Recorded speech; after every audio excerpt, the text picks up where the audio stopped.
नमस्कार। बड़ी खबर पर बड़ी और सार्थक बहस के साथ हम लेकर हाजिर हैं 5 की पंचायत। मैं हूं आपके साथ रीमा पाराशर। आज देश शर्मिंदा है। कहते हैं कि राजनीति बुरी चीज़ होती है। ये कहावत बरसों पहले बोली जाती थी और कहा जाता था कि जो नेता होते हैं वो भी राजनीति के हिसाब से अपने रंग बदल लेते हैं। कब कौन दुश्मन बन जाए, कब कौन दोस्त बन जाए, ये राजनीति में कहना नामुमकिन सा होता है। कल शाम से लेकर अब तक भी देश में कुछ ऐसा ही दिखाई दे रहा है। बिहार जैसे बड़े राज्य के मुख्यमंत्री हैं नीतीश कुमार। एक तरफ समय पे उनको सुशासन बाबू कहा जाता था। सुशासन तो खैर बिहार में जो कुछ हुआ वो एक अलग विवाद का विषय है और बहस का विषय है। उस पर अलग तरीके से कभी बात की जा सकती है और होती भी रही है। लेकिन कल जिस तरह के शब्दों का उन्होंने इस्तेमाल किया, पब्लिक ब्रॉडकास्टर चैनल होने के नाते डीडी न्यूज़ कम से कम वो शर्मिंदगी की जो उनकी स्पीच के कुछ ऐसे शब्द हैं वो हम दिखा भी नहीं सकते। इसलिए हम उस बयान को सुना भी नहीं रहे, क्योंकि वो देश कल से अब तक पूरी तरह से सुन चुका है।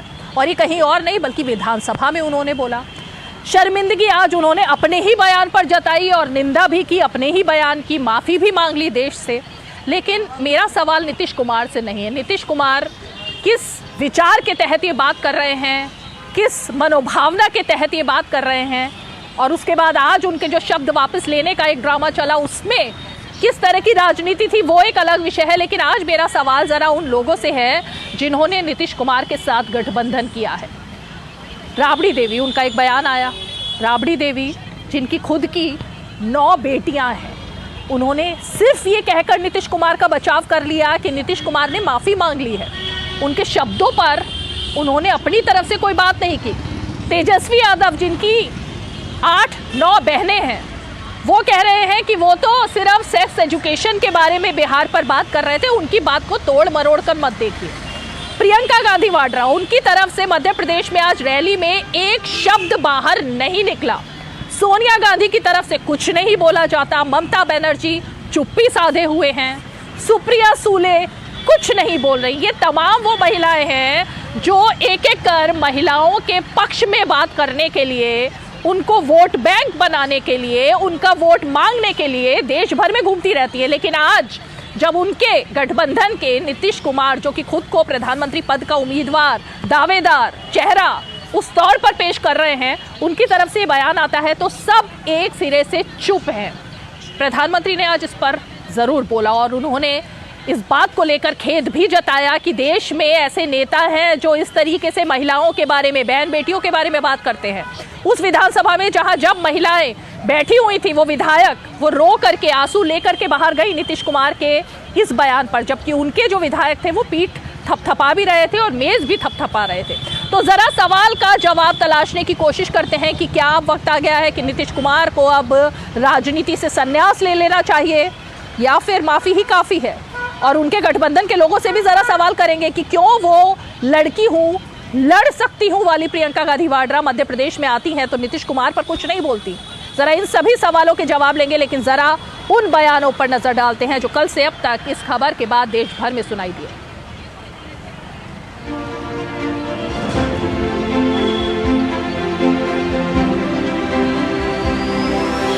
ये गठबंधन गठबंधन, ये इंडी अलायंस, इस इंडी अलायंस के एक बहुत बड़े नेता जो इंडी अलायंस का झंडा लेकर के घूम रहे हैं, जो देश की वर्तमान सरकार को उखाड़ फेंकने के लिए भांति भांति के खेल खेल कर रहे हैं, वो इंडी अलायंस के नेता ने विधानसभा के अंदर, जिस सभा में माताएं बहनें भी मौजूद थी, कोई कल्पना नहीं कर सकता है ऐसी भाषा में बद्दी बातें की। कोई शर्म नहीं है उनको। इतना ही नहीं, इंडी अलायंस का एक भी नेता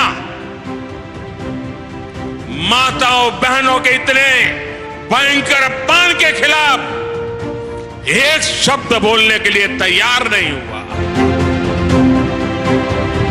वो एक प्रदेश के मुख्यमंत्री हैं, वजीर आला हैं, और वहां पर वो इस तरीके से, जिस तरीके से उन्होंने कहा है, बिल्कुल ही एक वल्गर किस्म की लैंग्वेज थी। महिलाओं के बारे में जिस प्रकार की टिप्पणी कर रहे हैं, ये उनके मानसिक दिवालियेपन को दर्शाता है। कौरवों ने जब द्रौपदी को भरी सभा में एक बार बेइज्जत किया था तो उसका क्या रिजल्ट था? वो एक पहला कदम था उनकी पूरी कौरवों की जो सत्ता थी वो खत्म होने का। तो मुझे लगता है ये बिहार में पहला एक स्टेप है जो जिस तरह का उन्होंने ये गंदी अभद्र स्टेटमेंट दी है असेंबली में, उनका भी नाश निश्चित है। तो मैं बड़ा क्रोधित हूँ इस बयान से एज अ महिला, और मुझे नहीं लगता है कि इतने बड़े विधायक दल के मुखिया होने के नाते इनको इस प्रकार की टिप्पणी करनी चाहिए थी। माननीय मुख्यमंत्री जी जिस तरह का वक्तव्य दे रहे हैं उस पद के योग्य नहीं है।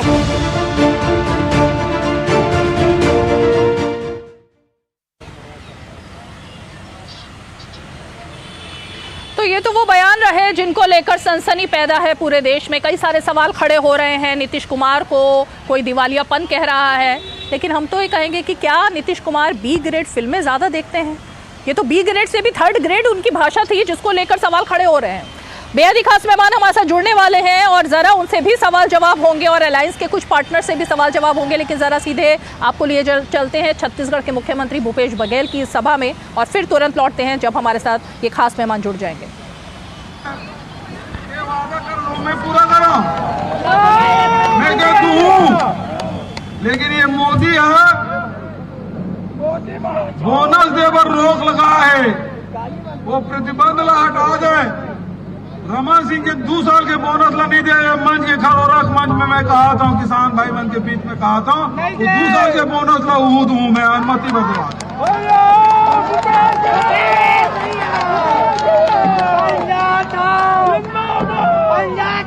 अगर की केंद्र सरकार किसान मन के दुश्मन 3 ढक काला कानून लगाई, 700 किसान की मृत्यु हो गए। आय दुगुना नहीं हुई, समर्थन मूल्य खरीदी की व्यवस्था नहीं हुई और यहाँ आग लबारी मारा थी। किसान के धान ला, छत्तीसगढ़ के किसान के धान ला मैं खरीदता हूँ। कतका बड़ लबारी है। प्रियंका गांधी कांकेर में पुलिस वाला यदि छत्तीसगढ़ के धान लगते खरीदतस, ये बता बनारस लोकसभा चुनाव जीत के आता वहां किसान 1200 रुपए में काबर बेचा था। बोलती की बंद हो गए। वैसे अमित शाह पटरिया मारी से हम बोला चुनौती दे, भूपेश बघेल आ जाए बास करे बर। मैं कह मोर चुनौती स्वीकार है। 15 साल के रमन सिंह के कुशासन और छत्तीसगढ़ में हमारे कांग्रेस के 5 साल की उपलब्धि, जैन मंच में जैन जगह पे बहस करना चाहता हम आए बर तैयार।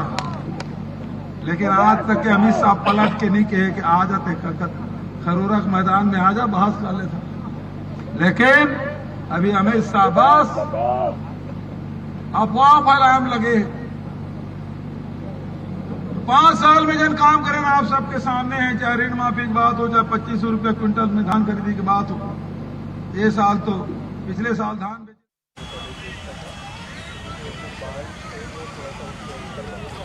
चलिए, तो छत्तीसगढ़ के मुख्यमंत्री भूपेश बघेल, कल छत्तीसगढ़ में पहले चरण की वोटिंग हुई और अभी आप उनको सुन रहे थे अपना जो वो भाषण है रैली में दे रहे थे।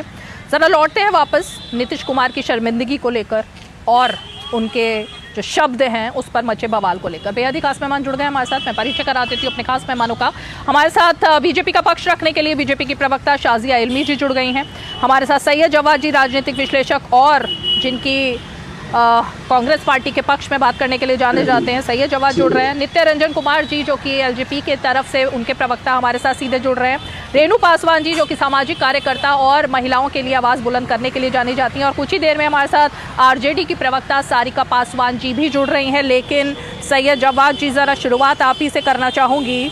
ये लड़की हूँ, लड़ सकती हूँ, प्रियंका गांधी वाड्रा मध्य प्रदेश आती हैं, नीतीश कुमार पर एक शब्द नहीं बोलती हैं। क्या हम ये माने कि नीतीश कुमार के जो शब्द हैं उसके साथ प्रियंका गांधी वाड्रा, सोनिया गांधी, कांग्रेस पार्टी खड़ी हुई है? बहुत बहुत शुक्रिया आपका। और देखिए क्या है, ख़ास तौर से कांग्रेस पार्टी के ऊपर तो बड़े बड़े लोगों ने, और ख़ास तौर से श्रीमती सोनिया गांधी जी के लिए और जो है प्रियंका गांधी जी के लिए बड़े बड़े लोगों ने आरोप लगाया। नीतीश कुमार के साथ खड़े हैं नहीं खड़े हैं? नीतीश कुमार के साथ खड़े हैं नहीं? अरे सर रुकिए ना, भटकाइए मत, पहले इस पर जवाब दीजिए। ना अरे सुन तो लीजिए, मेरी बात मुकम्मल हो जानी थी। मैं पुराने इतिहास में नहीं जा रही, आज की बात कीजिए। नहीं, पुराना इतिहास देखिए। नीतीश कुमार सुनिए, नीतीश कुमार ने जो कहा उन्होंने स्वयं इस चीज की माफी मांगी, लेकिन अभी बहुत से बड़े बड़े देश के अंदर नेता हैं जिन्होंने जर्सी गाय, कांग्रेस की विधवा, 50 करोड़ की गर्लफ्रेंड और तमाम बातें कही। और सदन के अंदर एक महिला सांसद के लिए जो टिप्पणी करी गई थी माननीय रेणुका जी के लिए, उसके ऊपर पूरा भारतीय जनता पार्टी का जो कुनबा था वो हंस रहा था सदन के अंदर। वो टिप्पणी माननीय प्रधानमंत्री जी, मेरे देश के प्रधानमंत्री द्वारा कही गई थी, उस पर आपत्ति जो है रेणुका जी ने अपनी दर्ज करवाई। लेकिन किसी भी महिला को, ना भारतीय जनता पार्टी की महिलाओं को और तमाम देश के अंदर कोई आपत्ति नजर नहीं आ रही, और सब उस बयान के पक्ष में आकर खड़े थे। तब कहां चली गई थी वो भाषाएं? और मुझे तकलीफ होती है, मैं बड़ा आपसे जो हूं बड़े आहत दिल से बात करना चाहता हूं। मेरे प्रधानमंत्री जी, गृह मंत्री जी ट्विटर पे, फेसबुक पे उन लोगों को फॉलो करते हैं जो महिलाओं को अभद्र गालियां देते हैं। ये मेरी तकलीफ है, मेरी पीड़ा है। आज नीतीश कुमार ने तो अपने कहने के लिए एप्लीकेशन के लिए पकड़ ली, लेकिन क्या माननीय प्रधानमंत्री जी माफी मांगेंगे अपने अंदाजों के लिए? कोई बताएगा नहीं बताएगा, लेकिन आज तक उस बातों को लेकर के फेसबुक पे, ट्विटर पे तमाम भारतीय जनता पार्टी के नेता ऐसे हैं जो महिलाओं के ऊपर अभद्र भाषा का प्रयोग करते हैं। आप बताइए क्या कहेंगे उसके लिए? शर्म आ रही है मुझे सैयद जवाद आपकी बात सुन के, शर्म आ रही है मुझे सैयद जवाद आपकी बात सुन करके। ये जितने भी शब्दों का आपने इस्तेमाल किया, एक मिनट सुनिए, ये जितने भी शब्दों का आपने इस्तेमाल किया, एक मिनट सुनिए, सुनिए सुनिए सुनिए सैयद जवाद, शांति से सुनिए। ये जितने भी शब्दों का आपने इस्तेमाल किया, इन सब में महिला को उपभोग की वस्तु जो नीतीश कुमार ने कल कहा है, उन सब से कहा महिलाओं को उपभोग की वस्तु प्रधानमंत्री ने, गृह मंत्री ने, देश के किसी भी नेता ने कहा? मतलब महिलाओं को उपभोग की वस्तु कांग्रेस पार्टी भी मानती है? तो आप समझ रहे हैं क्या कह रहे हैं आप अपना क्वेश्चन एक बार रिपीट करेंगी? आप तक अब लगता है आवाज नहीं आ रही है सैयद जवाद। आप अपना क्वेश्चन एक बार रिपीट करेंगी? मैंने आपसे ये कहा कि ये जितने शब्दों का आपने इस्तेमाल किया, क्या इन सब में महिलाओं को उपभोग की वस्तु कहलाना जो नीतीश कुमार ने कहा है, आप उसके साथ खड़े हैं?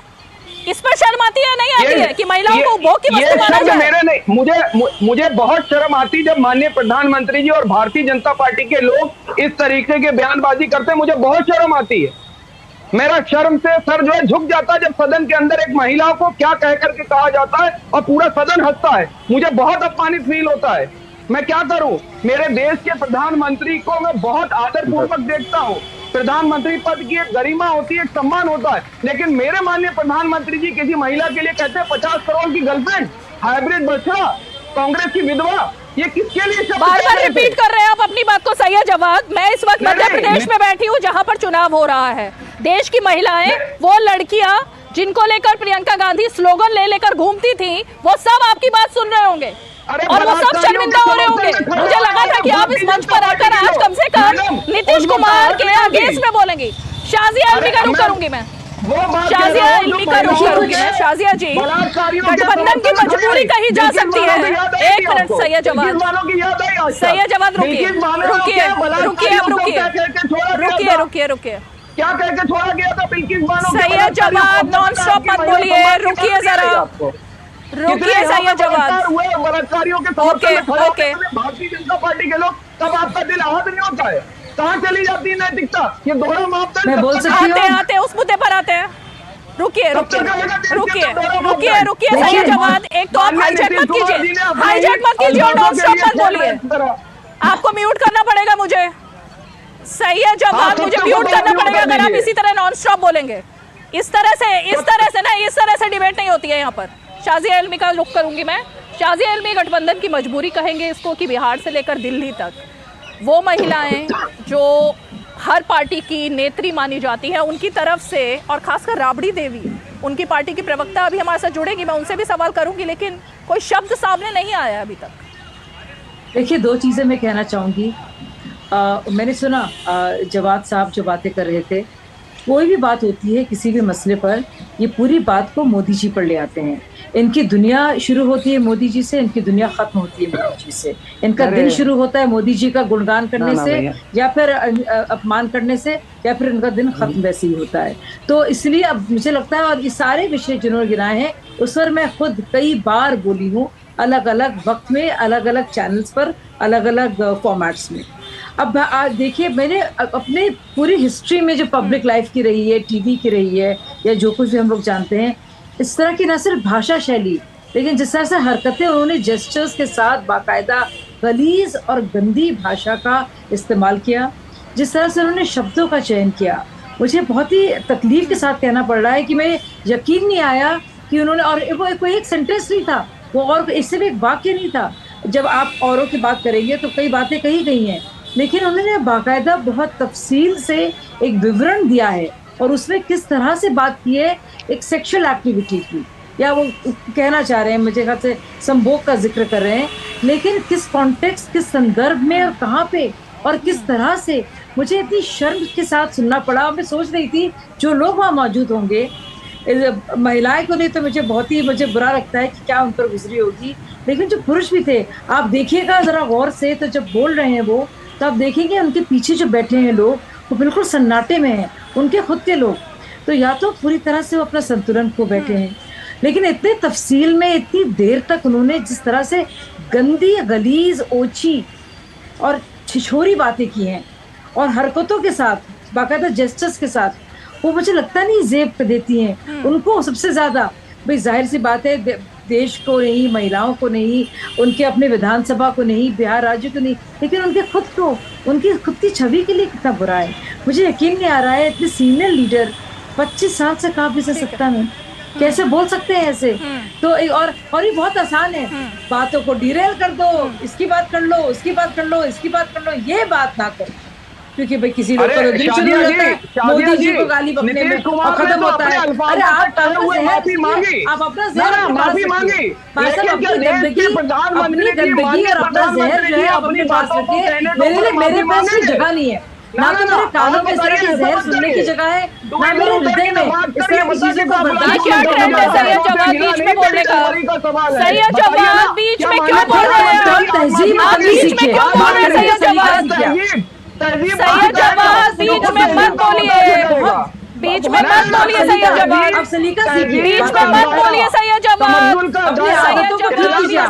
आपकी आदतें बहुत बिगड़ी हुई हैं, प्रधानमंत्री जी ने आपकी आदतें बहुत बिगड़ी हुई हैं, उनको ठीक कीजिए। आप ठीक कीजिए अपने नेता थे रमेश जी, अपने अंदाज़े बयान को और अंदाज़े महिलाओं की इज्जत यहाँ तो रख लीजिए, महिलाओं की इज्जत यहाँ तो रख लीजिए सैयद जवाद, महिलाओं की इज्जत, लोगों ने इल्जाम लगाए, महिलाओं की इज्जत थोड़ी सी। आज आप बोलेंगे सैयद जवाद,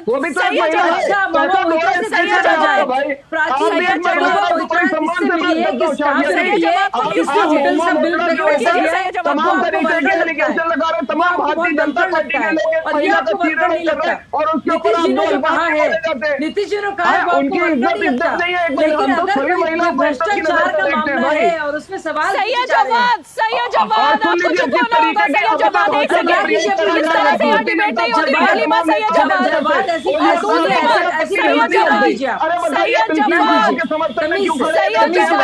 सैयद जवाद बिल्किस बानो के बलात्कारियों के समर्थन में क्यों खड़े हो गए थे भारतीय जनता पार्टी के लोग? उस वक्त आपको महिला नहीं दिखा?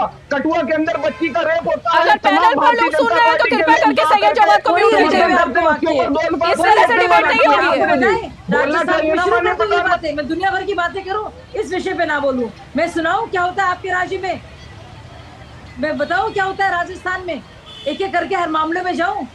जो हजारों रेप्स होते हैं, जो शर्मसार होने की बात है, उसमें भी आप राजनीति करेंगे, उसमें भी राजनीति करेंगे। ओके, महिला का शरीर, महिला का शरीर आपके पास थोड़ा सा आगे बढ़ते हैं, शरीर है क्या राजनीति करने के लिए आपको?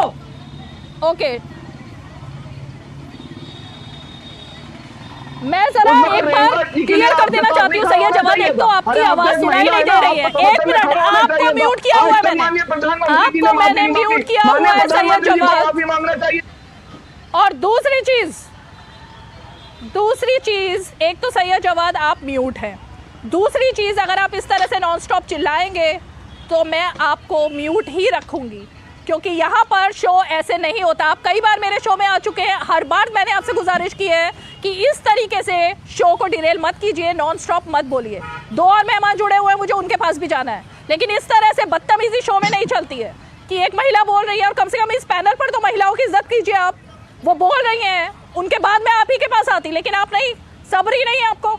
2 मिनट रुकिएगा, आप दूसरे मेहमान के पास चलूंगी। नित्यारंजन जी, सेक्स एजुकेशन का बिहार में जो रिकॉर्ड है वो मैंने पूरा खंगाला आज। मतलब मुझे तो अभी तक नहीं दिखाई दिया किसी स्कूल में वहाँ पर सेक्स एजुकेशन को लेकर अलग से टीचर्स हायर किए गए हैं, बच्चों को समझाया जा रहा है। इनफैक्ट जो एजुकेशन मिनिस्टर है उनका ये बयान था पिछले साल कि बिहार में ये सब अब लागू नहीं कर सकते क्योंकि ये एक ऐसा मुद्दा है जो ज्वलनशील है, सेक्स एजुकेशन देना। अब अगर आरजेडी के नेता तेजस्वी यादव ये कह रहे हैं कि ये तो सेक्स एजुकेशन का हिस्सा था उनका बयान, तो ये किस तरीके की बिहार में सेक्स एजुकेशन का हिस्सा है और किनको बताया जा रहा है ये? देखिए, सबसे पहले मैं सारे पैनलिस्ट अपने कुलीग को मैं हार्दिक स्वागत करता हूं और साथ में मैं आपको आभार व्यक्त करता हूं, आपने मुझे मौका दिया। 2 मिनट पेशेंस पूर्वक हमारे पैनलिस्ट सुनेंगे अगर सुनना चाहें तो। देखिए, आज मैं जिस बिहार से बिलोंग करता हूं, मुझे एक तरफ तो गौरव महसूस होता है कि मैं ऐसे गौरवशाली बिहार का इतिहास रहा जो बुद्ध की धरती है, चाणक्य की धरती है, जहां महिलाओं के सम्मान के लिए हमारे पूर्वजों ने अपने आप को आहुति दे दिया, बलिदान दे दिया।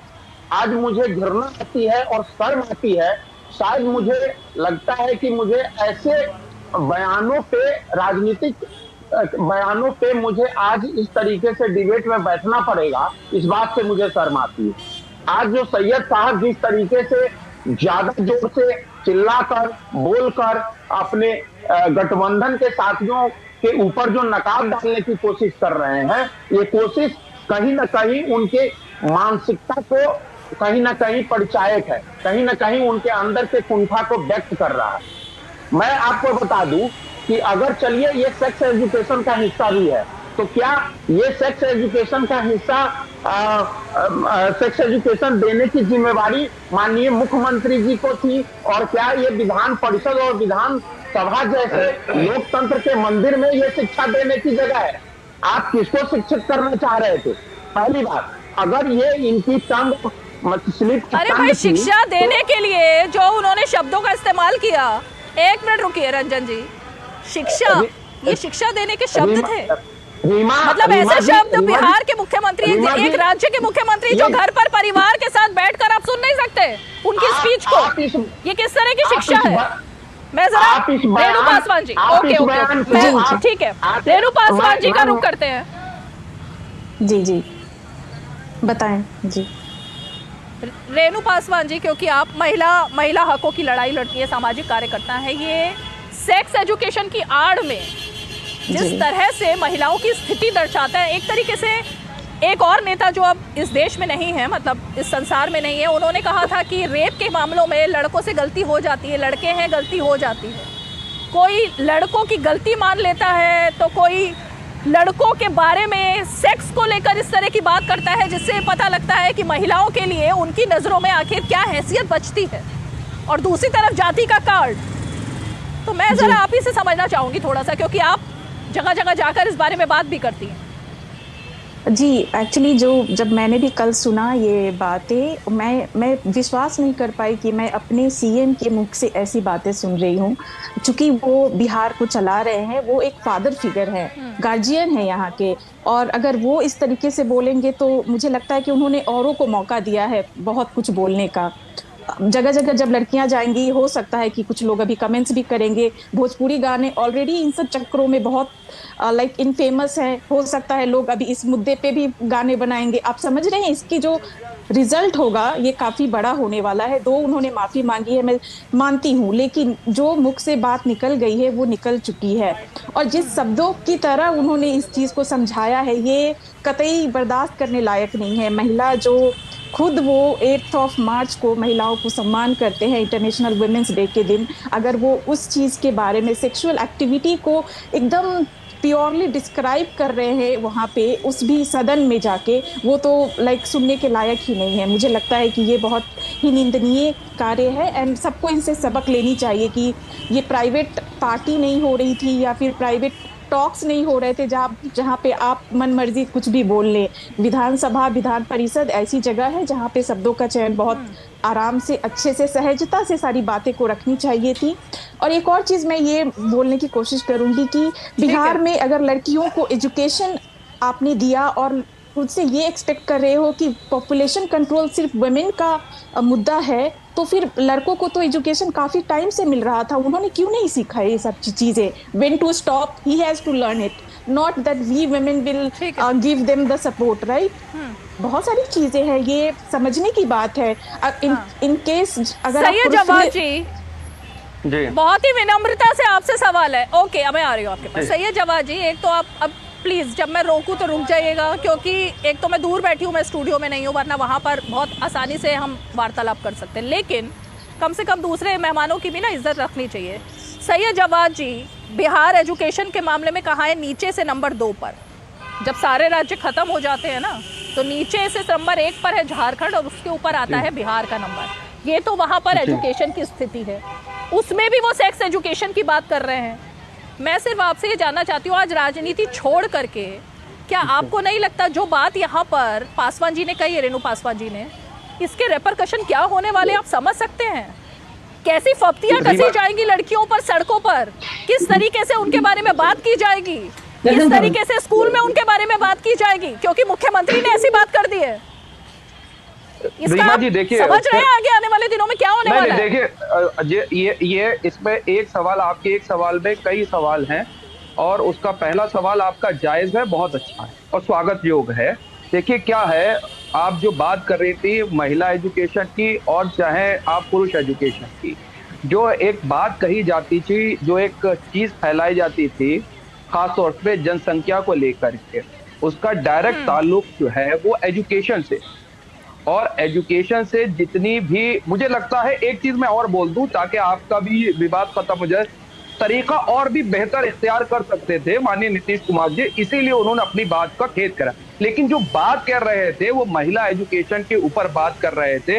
अगर घर की महिला शिक्षित होगी, अवेयर होगी, तो हम जिस जनसंख्या विस्फोट की तरफ बढ़ने की बात करते हैं, उस जनसंख्या विस्फोट की तरफ बढ़ने से भारत को रोका जा सकता है।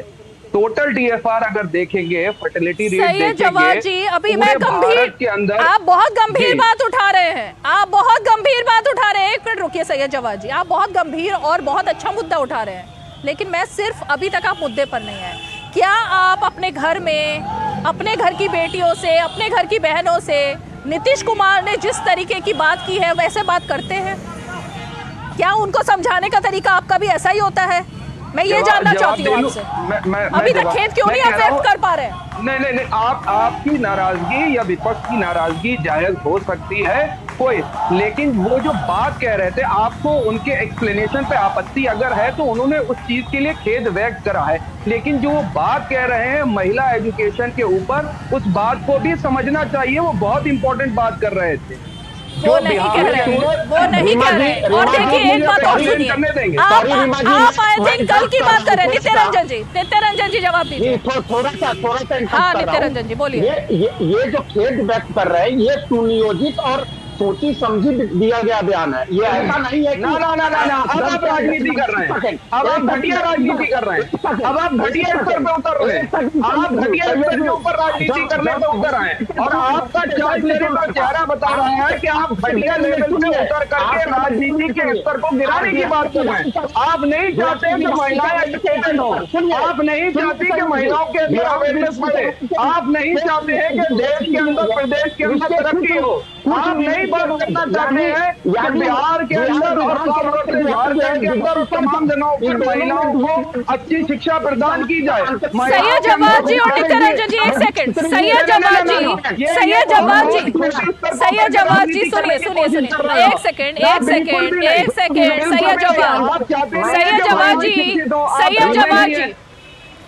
सैयद जवाद एक मिनट रुकिए, आप दोनों को रोकूंगी मैं, एक मिनट रुकिए। सैयद जवाद जी, नित्यारंजन जी एक मिनट रुकिए, नित्यारंजन जी नित्य रंजन क्या चाहते हैं क्या नहीं चाहते, और महिला एजुकेशन पर तो ज़रा बाद में ही बात करते हैं। मुझे तो अब ऐसा लग रहा है, और ज़रा मैं शाज़िया इल्मी उनको लेकर आना चाहूँगी इस बात पर, महिलाओं की एजुकेशन से ज़्यादा तो मुझे लग रहा है कि बिहार के मुख्यमंत्री को शिक्षा की ज़रूरत है। जिस तरीके की शब्दावली का उन्होंने इस्तेमाल किया, और पहली बार नहीं, बार बार उनके बयान वायरल हो रहे हैं, ये तीसरी बार मौका था, ये पहले इससे भी ज़्यादा उन्होंने चीप बात की थी जो हम नहीं सुना सकते अपने चैनल पर। तो इसका मतलब तो ये निकलता है कि पहले तो वो खुद पढ़ के आए, पहले वो खुद शब्दों का इस्तेमाल करना सीखे कि कहाँ पे क्या बोलना है। मैं यही कहना चाह रहा था कि बिहार विधानसभा मैम 2 मिनट नित्य रंजन जी, शाज़िया इल्मी को लाने, शाज़िया इल्मी से सवाल है मेरा। नित्य जी रुकिए 1 मिनट, बस मुझे पहले फिनिश करने दीजिए, मुझे अपनी बातों को फिनिश करने दीजिए मैम। 1 मिनट जो इन्होंने रोका है, बिहार विधानसभा और बिहार विधान परिषद, ये दोनों में दिए गए बयान में एक समय का अंतराल था। ऐसे मुख्यमंत्री जो लगभग 40 साल से सार्वजनिक जीवन में जिन्होंने पहला बयान जो दिया उससे ज्यादा घृणित बयान दूसरा बिहार विधान परिषद में दिया, ये आखिर क्या कहना चाहते मुख्यमंत्री जी का मानसिक संतुलन? ओके समझ गए, उसी पर तो सर बात कर रहे हैं ना, उसी पर बात कर रहे हैं। शाज़िया इल्मी की आवाज जाएगी सिर्फ, शाज़िया इल्मी। शाज़िया जी, देखिए पहली बार नीतीश जी ने ऐसा नहीं कहा है, और देखिए एक बार उन्होंने वैसा बयान दिया था जो इतना भद्दा था, जिसमें सिर्फ जो कुछ किस्म के लड़के, मैं सब लड़कों को, ये मर्दों को भी नहीं कहूंगी, वो सिर्फ सीटी बजा सकते थे और पख्तियां ही कस सकते थे, कुछ ऐसा बयान उन्होंने पहले भी दिया है। तो एक सही में समझ सकते हैं कि आपको एक खास किस्म की आपकी एक ऑडियंस है, आपको उनको खुश रखना है, लेकिन ऐसी गलीज, घिनौनी और गंदी बात करना, वो भी बाकायदा इशारों के साथ, और इसका कोई ताल्लुक सेक्स एजुकेशन से नहीं है। तो बुनियादी चीज़ है, आप किस चीज़ को किस संदर्भ में कहाँ कहेंगे। एक देखिए, शिक्षा और तालीम अलग है, और ये बात तो जुड़ती है, सिर्फ शिक्षा से जुड़ती नहीं है, ये तो हमारी सोसाइटी से जुड़ती है, और बहुत सारे इसके इस पे अगर जगह पे इसकी बात हो सकती थी, लेकिन जिस तरह से इसका इजहार किया है, बार बार बयान किया है, एक शब्द नहीं, पूरे लंबी तकरीर उनकी रही है, एक विवरण में वो गए हैं। क्यों? मतलब एक शर्मनाक एक तरीके से उन्होंने बात की है, और सबको शर्मसार किया है। अपनी ही पार्टी के लोग, आप देखिए, बिल्कुल सन्नाटे में थे उस वक्त कि क्या कह गए नीतीश जी, और रुक नहीं रहे। उनको लग रहा है बहुत अच्छी बात वो कह रहे हैं, बोले जा रहे हैं। फिर जब हाहाकार मची, तब जाके उन्होंने माफी मांगी। और देखिए, बड़ा आसान है, हम लोग दुनिया भर के वाक्यों को साथ यहाँ ले आए, लेकिन जो बात हुई, और जो हमारी महिला पैनलिस्ट बैठी है, वो उनकी बात से मैं इत्तेफाक रखूंगी। क्या कुछ सुनना पड़ता है महिलाओं को, किस तरह की जो भी सार्वजनिक जीवन में जो बयानबाजी होती है, जो पक्तियां कसी जाती हैं, जो सीटियां मारी जाती हैं, जो भद्दी गंदी बातें सुनने को मिलता है। अब सड़क पे जा रहे हैं, रिक्शे में बैठ रहे हैं, अब ट्रेन में जाना चाह रहे हैं, हर तरफ। और ऐसे माहौल में, और हम जानते, मैं यूपी की हूँ, मैं बिहार और यूपी की क्या जो माहौल है उनको लेकर उसको पूरी तरह से परिचित हूँ। सोचिए, और ऐसे संदर्भ में और ऐसे माहौल में हमारा सीएम ऐसी बात कर रहा है हमारे राज्य का, तो क्या कहेंगे? सोचिए, बहुत ही मुझे अफसोस होता है। बच्चियां, लड़कियां, महिलाएं, भूल जाइए 1 मिनट, क्योंकि विधान परिषद में बात हुई, इसकी चर्चा हो रही है, ये बयान जा रहा है। आप बयान चला नहीं सकती प्राची जी, उसको आप सुना नहीं सकती वो शब्द। और ऐसा नहीं कि सेक्स एजुकेशन को लेकर और तरीके नहीं है, सेक्स कंट्रोल को लेकर, सेक्स पॉपुलेशन कंट्रोल को लेकर, मेथड्स को लेकर बड़े बड़े इश्तिहार हैं, पूरे परिवार बाकायदा इस पर काम हो रहा है। लेकिन विधानसभा में ऐसा बोल रहे हैं। रिस्पॉन्ड कर सकता हूँ? मैं चाह रहा था कि मैं रिस्पॉन्ड करूँ इस चीज पे। शाजिया जी, मेरी बड़ी बहन, थोड़ा आप तसल्ली पूर्वक सुन भी लीजिएगा, क्योंकि आप जो है बहुत अच्छा और सलीके से बात करती हैं। मैं आपको बता दूं, नीतीश कुमार ने, आप इस चीज को कोट करिए कि नीतीश कुमार के उस बयान के ऊपर तो आपत्ति हो रही है, और नीतीश कुमार साहब ने माफी भी मांगी, खेद भी जताया। क्या माननीय प्रधानमंत्री जी ने आज तक माफी मांगी 50 करोड़ की गर्लफ्रेंड कहने के ऊपर? क्या माननीय प्रधानमंत्री जी ने कांग्रेस की विधवा कहने पे माफी मांगी? क्या माननीय प्रधानमंत्री जी ने शुरू करूं पर माफी मांगी? क्या मोदी जी को हिटलर की मौत मोदी जी को गंदे शब्द मौत का सौदागर ने माफी मांगी है, और मोदी जी ने किस कॉन्टेक्स्ट में बातें कही है, और आप क्यों बातें भागना चाह रहे हो? आप देखिए, आप सुबह उठते हैं, मोदी जी की बात करते हैं, आपके दिमाग में पूरी तरह से छाए हैं मोदी जी, ये बहुत अच्छी बात है, मेरे लिए बहुत अच्छी बात है। मैं प्रवक्ता हूँ और मैं बहुत आदर करती हूँ हमारे मोदी जी का। मोदी जी ने कहा ये कि महिलाओं के लिए इस तरह की भाषा का इस्तेमाल, माता बहने बैठी थी हमारी विधानसभा में उस वक्त, माता बहने बैठी थी उस वक्त हमारे प्रधानमंत्री जी फॉलो करते हैं।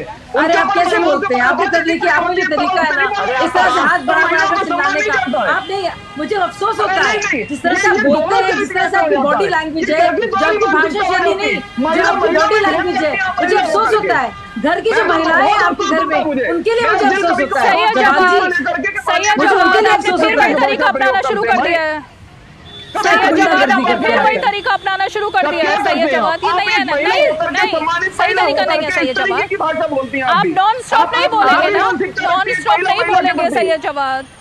आपने एक पॉइंट रेज किया, आपने एक पॉइंट रेज किया, उसके बाद जवाब सुनने की क्षमता होनी चाहिए ना, क्षमता होनी चाहिए। प्रधानमंत्री जी को उस बयान का भी सैयद जवाद प्लीज, आपने एक बात, आपने उसके लिए यहाँ पे शर्मिंदा है हमारी बड़ी बहन शाजिया इल्मी जी तो हो नहीं रही है और तमाम लोग हो नहीं रहे, उसमें शर्मिंदा नहीं होना चाहिए था। सैयद जवाद मैं भी बहुत शर्मिंदा हूँ इस वक्त, मैं भी बहुत शर्मिंदा हूँ सैयद जवाद, मैं भी बहुत शर्मिंदा हूँ क्योंकि मैं उसी मध्य प्रदेश में हूँ जहाँ भी प्रियंका गांधी वाड्रा आई थी और उन्होंने एक शब्द निंदा नहीं की। मैं भी बहुत शर्मिंदा हूँ।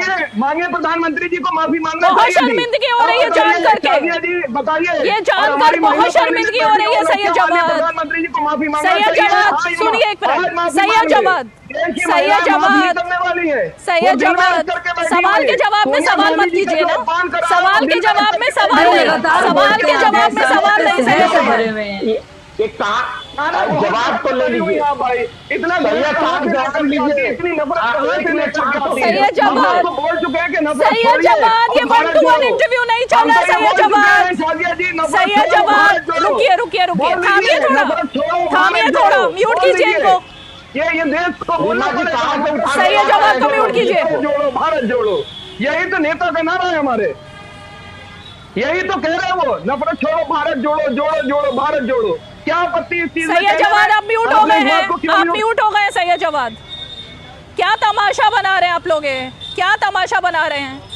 मैं बार बार कह रही हूँ जो भी शो में इस तरह से बदतमीजी करे उनको म्यूट कीजिए, कृपया करके प्रोड्यूसर सुने और इनको म्यूट कीजिए।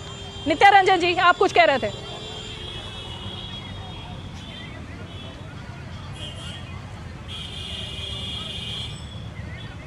नित्या रंजन जी से कुंठित लोग हैं, इनकी बात आप, मैं अगर इनको बोलूंगा, मैं नीतीश कुमार जी पे आता हूँ। नीतीश कुमार जी किस किस चीज के लिए माफी मांगेंगे? शराबबंदी के कारण जितने भी उनके योजनाएं रही है वो सारी विफल रही है। हजारों लाखों महिलाओं के मांग गुजर गई, गोद गुजर गया। क्या इनके लिए माफी? अभी आपने देखा होगा जहां में एक बनती सड़क से सड़क का मटेरियल की लूट हो जाती है, इस पे बात नहीं करते, ये दुकानदारी पे बात नहीं करते, ये शिक्षा पे बात नहीं करते, ये स्वास्थ्य पे बात नहीं करते। आपको पता होगा अभी इन्हीं का दिया गया आंकड़ा था, मैं 7% जनसंख्या प्रदेश का सिर्फ ग्रेजुएट है। आप देखिए कि एक बड़ी तादाद में लोग गरीबी रेखा से नीचे है, लगभग 50% से ज्यादा गरीबी अति पिछड़ा SC/ST समुदाय के लोग सभा में जाती है, लगभग 25 से 30% गरीबी रेखा के नीचे। आज मुख्यमंत्री जी इन सब बातों पर इनकी जिम्मेदारी क्या? इनको 18 साल मुख्यमंत्री, ओके 15 साल मुख्यमंत्री जाते RJD चल रहा है, क्या इनकी जिम्मेदारी नहीं और स्वास्थ्य को, शिक्षा को, रोजगार को दुरुस्त करने का? आज इनके बात ये नहीं करेंगे, ये ऐसी हल्की और ये मुद्दे से भटकाने की कोशिश की जा रही है। जी ओके, मैं तो ये जानना चाहती हूँ कि अगर माफी काफी थी, नीतीश कुमार ने जो कहा वो सही था, तो आज इस शो से JDU के प्रवक्ता वो नहीं आए इस शो में, उन्होंने एक तरीके से अपने आप को अलग कर लिया इस डिबेट से। RJD की तरफ से जो प्रवक्ता थे वो इस शो में नहीं आए। तो अगर सब कुछ ठीक ठाक था, नीतीश कुमार की माफी में इतना दम था और देश ने उनको माफ कर दिया, तो फिर आखिर चैनल पर आने में और अपनी बात रखने में दिक्कत क्या थी इन दोनों ही पार्टियों को या तमाम और पार्टियों? मुख्यमंत्री कांग्रेस पार्टी ने ऑफिशियली मना कर दिया कि इस मुद्दे से हम भी थोड़ा सा अलग रहना चाहते हैं। आखिर क्यों इंडी गठबंधन, उस अलायंस के लोग बच रहे हैं, कट रहे हैं और एक तरीके से बगले झांकते हुए दिख रहे हैं? शाज़िया इल्मी, ये जवाब आपसे चाहूंगी मैं। जी, और मुझे सबसे ज्यादा उससे ज्यादा हैरत की बात है, जाहिर सी बात है शर्मसार हैं जेडीयू और आरजेडी के लोग, क्या बोलेंगे। नीतीश जी ने सच में इंतहा पार कर दी है अश्लीलता की अपने बयानबाजी से और अपनी हरकतों से, तो बहुत मुश्किल है वो डिफेंड जितना भी कर लेंगे। लेकिन देखिए, विधानसभा के पटल में बाकायदा तफसील से उन्होंने बार बार कुछ ऐसी बातें रखी हैं जो हैरान परेशान करती हैं, चौंकाती हैं, लेकिन बहुत ही मजबूर करती है सोचने पर कि इस इंसान को क्या हो गया है। लेकिन उसके साथ साथ देखिए, जितनी भी महुआ मोइत्रा जी बहुत बोलती हैं, सुप्रिया सुनीते बहुत बोलती हैं, ममता बनर्जी बहुत बोलती हैं, प्रियंका गांधी जी बहुत बोलती हैं, के कविता जी बहुत बोलती हैं, महिलाओं के बारे में बहुत बोलती हैं, सब चुप हैं अभी। मुझे बहुत शर्म के साथ ये कहना पड़ रहा है कि पूरी की पूरा विपक्ष इस वक्त सिर्फ और सिर्फ गलीज राजनीति के चलते जो महिलाओं की बात लगातार वो करते आ रहे हैं, उसे बोलने से उनको इनकार है। अगर वाकई में उनको फिक्र होती या उनके कॉज में, उनकी सोच में जरा सा दम होता या पुख्ता होता उनका एक तरीका या मर्यादा महिलाओं के प्रति, तो ऐसी इस वक्त पर कम से कम वो बोलते। और ये उनका जो साइलेंस है, जो खामोशी है, वो मुझे पूरी तरह से चकाचौंध कर रही है। मैं आपको बता दूं, इतनी गलत और इतनी गंभीर तरह से गलत ही बात हुई है और इतने देर तक ये बात हुई है कल, और बहुत सारे चैनल तो शर्मगार दिखा नहीं रहे थे क्योंकि इतने शब्दों को आपको करना पड़ा था। वहाँ तो एक्सपेंस तो करना पड़ेगा, लेकिन आपको बीप करना पड़ रहा था क्योंकि आप सुधार सकते थे। एक वाक्य नहीं, दो वाक्य नहीं, 6-7, और क्या संदर्भ था कोई नहीं जानता। हमारे जो एक साथी यहाँ पे बैठे हुए कह रहे हैं कि शायद संतुलन उनका ठीक नहीं है, लेकिन ये अपने आप में बहुत गंभीर बात है। क्या ऐसा इंसान जो सीएम लेवल का है वो इस तरह की बातें कह सकता है? आपके पास हजारों बहाने हो सकते हैं, बाद में माफी मामा कर सकते हैं, लेकिन मुझे लगता है ऐसी भाषा का एक प्रयोग, मुझे आज तक बहुत सारी बातें कही गई हैं, हर पार्टियों की तरफ से कही गई हैं, और बहुत ही अफसोस होता है कि ऐसे लोग हैं जैसी बातें रखते हैं हर एक पार्टी के, लेकिन इतनी घिनौनी और भद्दी तरीके से अपनी बात को रखना मुझे पहले कभी ना देखा है मैंने, और ना ऐसा कोई भी उदाहरण किसी के पास होगा। तो और सब विपक्ष चुप है, वो भी एक राजनीति के चलते। रेणु पासवान जी, ओके रेणु पासवान जी, ये मजबूरी के तहत जिस तरह से ये आ रही हो, रुकिए एक मिनट, रुकिए सर, रुकिए ना एक मिनट, वो बहुत देर से चुप बैठी हैं। रेणु पासवान जी के पास जाने दीजिए जरा। रेणु जी, ये राजनीति को इसीलिए कई बार राजनीति के लिए जो कोर्ट कहे जाते हैं, ये मजबूरी है उन महिला नेत्रियों की, अलग अलग पार्टियों की, कि उनको चुप्पी साधनी पड़ रही है। और राबड़ी देवी वो कह रही हैं कि माफी तो मांग ही ली है नीतीश कुमार ने, तो ये कैसी मजबूरी है रेणु पासवान जी?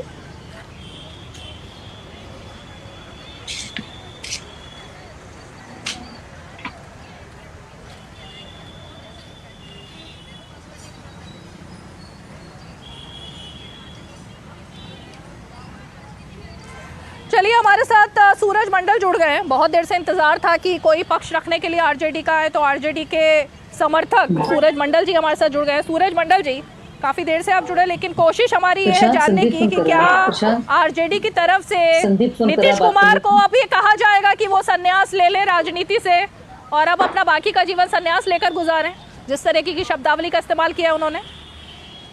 नहीं, अब जो आपने अभी तुरंत कहा कि उन्होंने माफी मांगी, तो शायद उन्हें भी यह बिल्कुल लगा होगा कि जो शब्दावली या जो बयान उन्होंने दिया वो उचित नहीं था, और उसके लिए उन्होंने जो अपनी ओर से जो माफी मांगी है, अब ये कहा जा रहा है कि वो पर्याप्त नहीं है।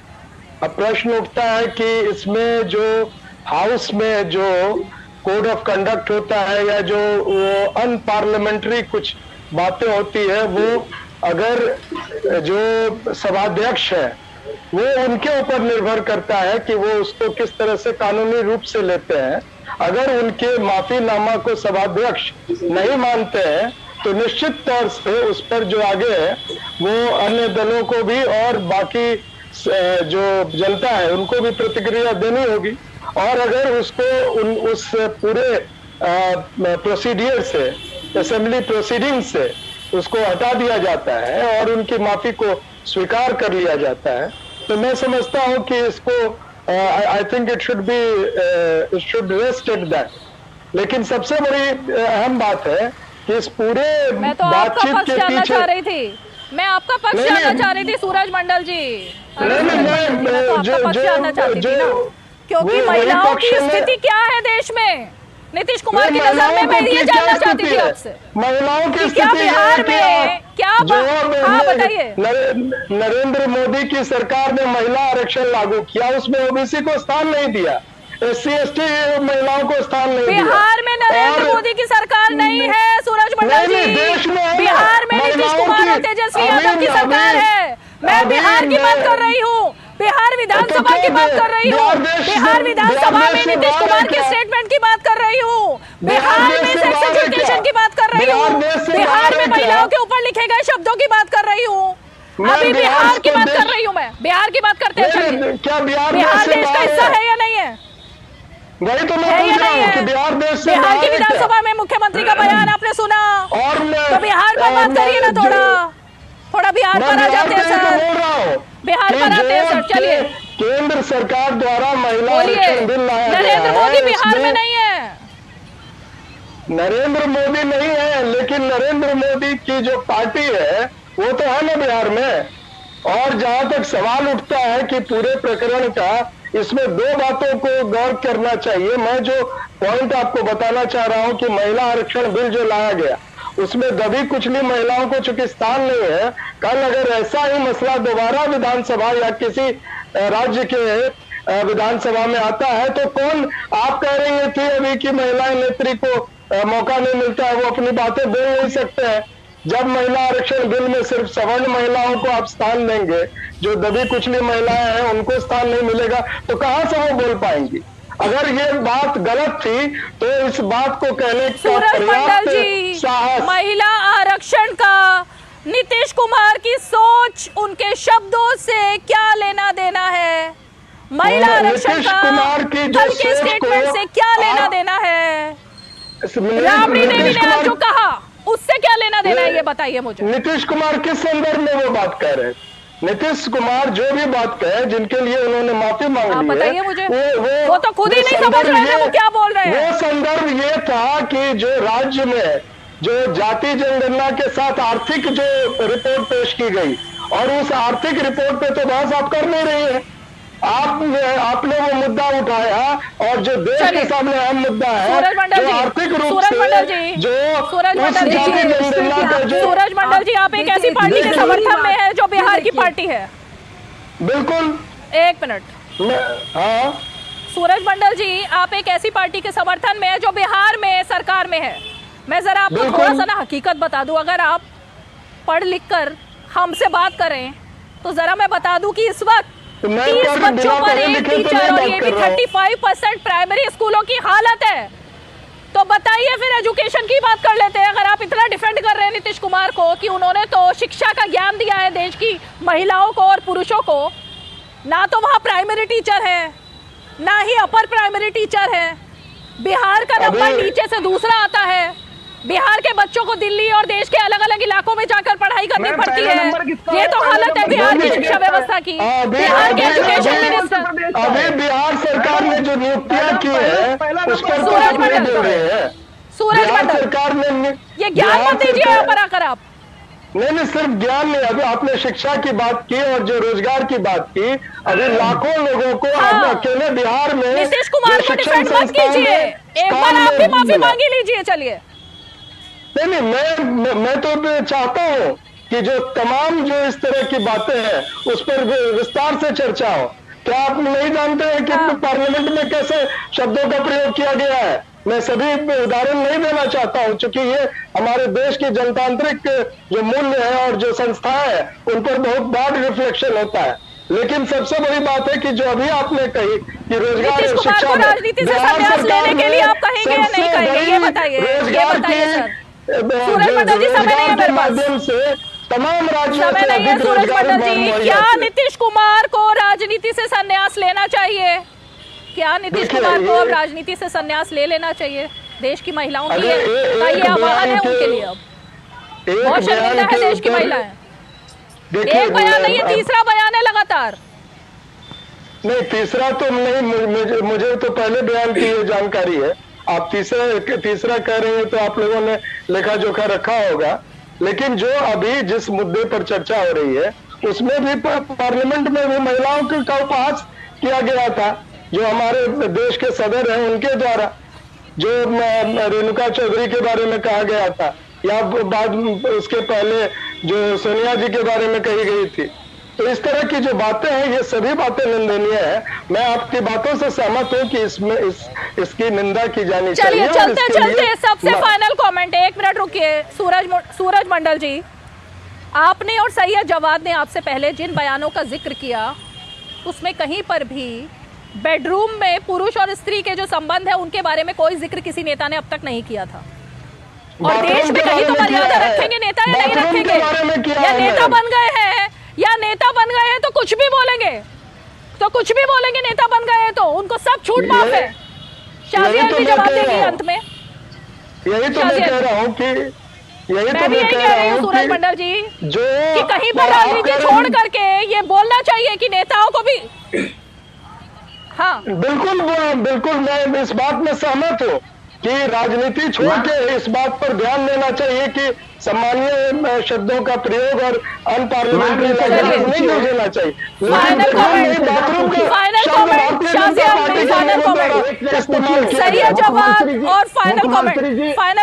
मुख्यमंत्री जी, मैम जरा इनसे पूछे कि मुख्यमंत्री जी अगर मानसिक रूप से इतना ही स्वस्थ है तो एक जनता दरबार गृह मंत्री को फोन लगाने के लिए कहते हैं, जो कि सारी दुनिया जानती है कि प्रदेश के गृह मंत्री एक स्वयं है।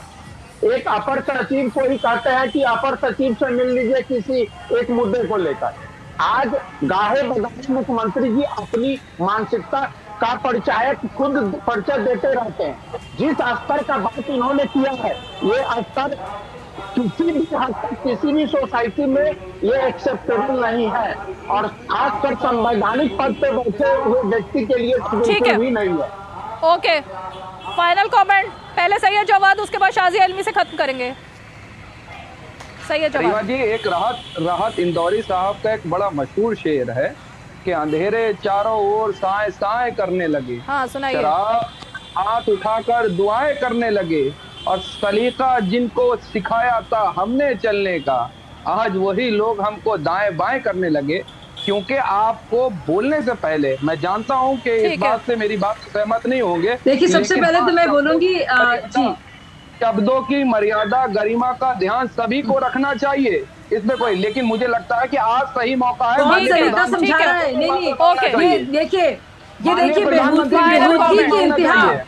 बेहूदगी की इंतहा कि इतनी गलीज बातचीत के बाद ये भाई साहब जो है वो सलीका उसको समझ रहे हैं, यानी कि नीतीश जी ने जो कहा है वो सलीका है, वो सलीके से उसका कोई लेना देना नहीं है। उससे ज्यादा अभद्र और बेहुदा बात मैंने पहले कभी सुनी नहीं है। आप लोग इतनी ज्यादा राजनीति में मुलव्वस हैं कि आपको जरा सा भी आइडिया नहीं है कि क्या महिलाओं पर इसका असर पड़ता है, इस माशरे में इसका क्या असर पड़ता है, और इस तरह की बुद्धि सोच को आप सिर्फ कवर अप कर रहे हैं, शेर व शायरी कर रहे हैं। राहत इंदौरी साहब भाग जाएंगे सुनकर कि आप उनको इस्तेमाल कर रहे हैं। ये डिबेट जो है इसको यही खत्म करना होगा। वक्त की बात है। आप सभी खास मेहमान हमारे साथ आज पाँच की पंचायत में जुड़े, आप सभी का बहुत बहुत धन्यवाद। और इसीलिए नेताओं की छवि जो है वो बनाने की जिम्मेवारी भी नेताओं की खुद की है। इसीलिए नेताओं के बारे में एक अलग तरीके की बात एक जमाने में हुआ करती थी, लेकिन देश में कुछ ऐसे भी नेता हैं जिनकी मिसाल हर बच्चा देता है। तो दूसरी तरफ एक मुख्यमंत्री नीतीश कुमार भी हैं जिनके बारे में आज कुछ और ही मिसालें दी जा रही हैं। चलिए, आज 5 की पंचायत में इतना ही। कल फिर होगी मुलाकात, तब तक के लिए हमें दीजिए इजाजत। नमस्कार।